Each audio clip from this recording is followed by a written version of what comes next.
नमस्कार। सदा जस्तै आज पनि मेरो सानो प्रयास रहनेछ, सुनेर प्रतिक्रिया दिनुहोला। आज म बोल्न गइरहेको छु पुरुष पनि थाक्छन्। पुरुष पनि थाक्छन्, तर त्यसको थकान देखाउने ठाउँ हुँदैन। पुरुष पनि थाक्छन्, तर पुरुषको थकान देखाउने ठाउँ हुँदैनन्। नारी थाक्दा उनी माइती घर मायालु आमाको काखमा फर्कन सक्छिन्। मायाले भिजेको बाबाको अङ्गालोमा थकान बिसाउन सक्छिन्। तर पुरुष थाकेपछि कहाँ जाओस्? ऊ त थाक्नुको अधिकार समेत बोकेर हिँड्ने श्रापको यात्रामा छ।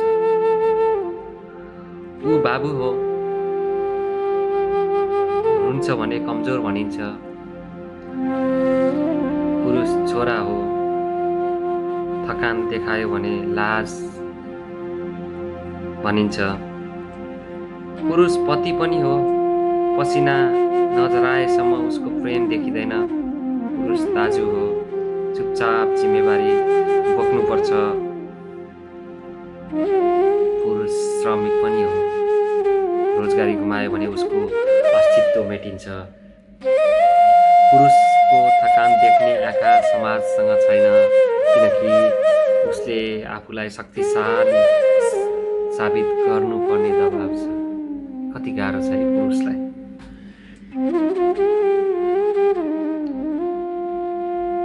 पुरुषले थकान देखाउने आँखा समाजसँग छैन, किनकि उसले आफूलाई शक्तिशाली साबित गर्नुपर्ने दबाब छ समाजका अगाडि। र उसले कहिलेकाहीँ म थाके भन्न पाउँदैन। ऊ निरन्तर हिँडिरहन्छ, कहिले बाबाको आशा बोकेर, कहिले सन्तानको भविष्य बोकेर, कहिले पत्नीको मुस्कानको लागि, र कहिले समाजका चाकरीमा आफूलाई गुमाउँछ। साँच्चै भन्नुपर्दा पुरुषका लागि जीवन युद्ध हो। तर यो युद्धमा जित्दा न पदक पाइन्छ, न हार्दा हाँसो चाबिठाउँ। बस चुपचाप बाँचिरहन्छ, कसैका लागि हिरो भएर त।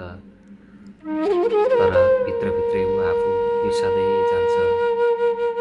तर भित्रभित्र ऊ आफै बिर्सँदै जान्छ। यदि तपाईँको जीवनमा पनि यस्ता पुरुषहरू छन्, बुबा, पति, दाजु, छोरा, साथी यदि छन् भने कहिलेकाहीँ उनीहरूलाई पनि सोध्नुहोस्, तिमी ठिक छौ? थाक्यौ त? कहिलेकाहीँ त सिर्फ एउटा मायालु शब्दले नै पनि एक युद्धरत आत्मालाई बाँच्ने हिम्मत दिन सक्छ। म त के भन्न चाहन्छु भने पुरुष हुने नै एउटा मौन युद्ध हो, जहाँ आँसु देखाउने अधिकार छैन, तर गहिरो भित्र जलिरहेको